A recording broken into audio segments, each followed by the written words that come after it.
Hi, welcome to the farm. Question of the day is, how do we plant our dahlias? Dahlias, dahlias, dahlias. They seem to have a mind of their own. Some take off really soon and early. These are actually rooted cuttings of Miss Brandy. We also have Miss Brandy in tuber form that has self-sprouted, and as you can see is a little behind. And even further behind is Miss Brandy in very, very pre-leaf stage and just setting the eyes into little tiny sprouts. So how would we plant these three different type of tubers? First off, I think it's really important to talk about when you plant your dahlias and also making sure your beds are prepared. So these beds, prior to these dahlias going in this week, we were full of ranunculus, and we have since removed the ranunculus, amended the beds, and we've also done a preventative spray over with beneficial nematodes because we noticed thrips showing up on some of our ranunculus. So we did the preventative spray last week, and now we're ready to plant for our dahlias. So for example, today, as you notice, it's quite cloudy here at the farm, and actually a perfect day to transplant and to plant dahlias in general. I think one of the biggest mistakes is people set their tubers out when it's really hot, even though dahlias do like warmer temperatures. What can happen is these dahlias can get steamed in the soil because it's suddenly too hot for them, or they just have a harder time if there's swings in heat and back down to cold. So if you've got a week where you're going to be having consistently somewhat cool, warm temperatures, that's a good day to put them in, and it'll give them more of a chance to set their roots and take off. Let's talk about how we plant, say, this rooted cutting that's now a plant. We're also taking into consideration how the sun moves on our property. The sun actually moves behind me from over here and up and over. So I will want to plant all my taller seedlings in the rear of this bed, and I can then plant tubers that are less established in the front so that there's no competition for light, and that gives them a better chance to all be friends. Dahlias really have a hard time out-competing or thriving if they don't have enough sunshine. So by thinking it through and planning, it means you might have a little bit more success. With this guy, tools that you will need: your plants, your tubers, indelible marker. If your tubers, for whatever reason, aren't marked, this is a good time to do a last-minute marking of them. I like a little measuring stick and labels. So, for example, this is, again, Miss Brandy. I'm gonna simply pop her out. Oh, and we have also bone fish meal. You can use bone fish meal, any type of bone meal fertilizer would be good. Right here, we like to sprinkle, woo, windy, a little bit of a tablespoon-ish into the soil, the bottom of the pit. Because we are planting something that's already in a pot, we're gonna plant to the surface of the soil of the existing plant. So we're just gonna do so like this, and we're gonna tuck her back in nicely. And that's Miss Brandy, rooted cutting form planted. Now let's look at Miss Brandy with tiny little sprout. If she didn't have an eye that was already developed and you just had the kind of fleshed colored eye, you can plant your tuber anywhere from, suggested depth is 4 to 5 inches. We like to plant a little bit more shallow because I think the warmth overall gives them a little jump start.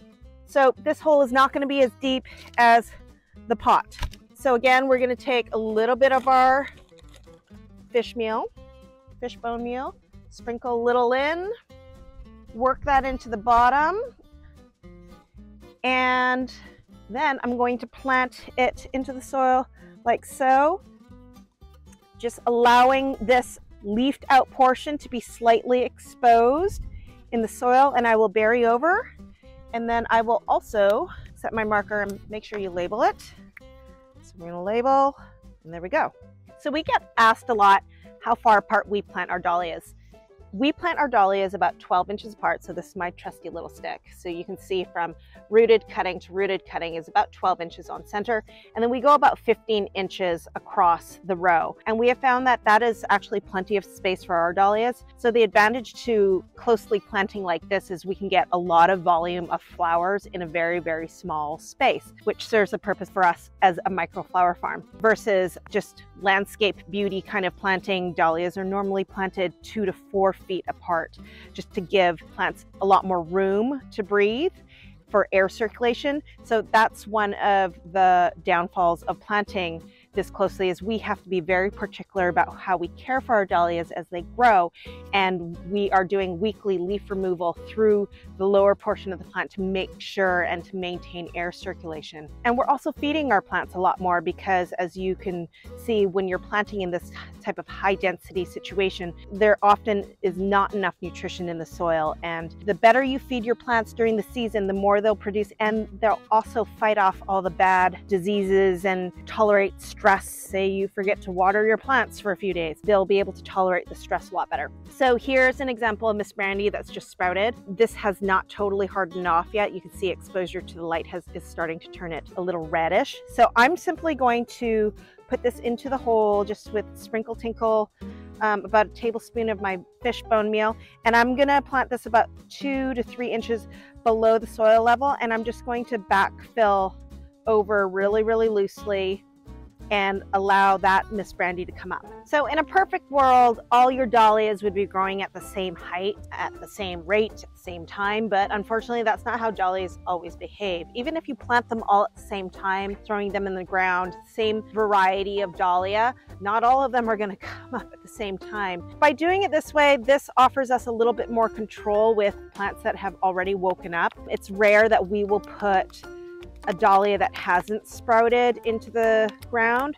Historically, we've always put only either rooted cuttings or dahlias that have taken off and developed roots. Once they're kind of all up and out, when they reach their 12-inch in height, then we can just go and top them and pinch them off all together at the same time. And also another note is that by planting this closely together, it gives us the opportunity, these dahlias can lean on each other instead of individually staking, which we did the first couple years. So that's a lot of redwood sticks sticking out of our beds. But now that they're so tightly planted together, they can lean on each other, and then we just simply corral them all together with twine. One important thing to consider is, what are the days following going to look like? We have some cloudy skies following for the next few days, so we're probably going to be okay. But because this Miss Brandy tuber came out of the tub, this sprout and this leaf here has not been hardened off. So all I'm going to do is, you can use shade cloth, whatever you have access to. I have these black crates from our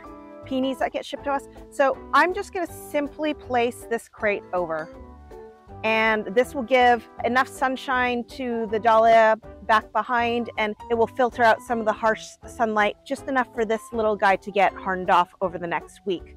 And this entire bed will be covered with crates and or shade cloth. Thanks for watching us. If you enjoyed this segment, please subscribe below and hit the like button. Helps little channels like us move it along. And as we say at the farm, flowers or bust. See you soon.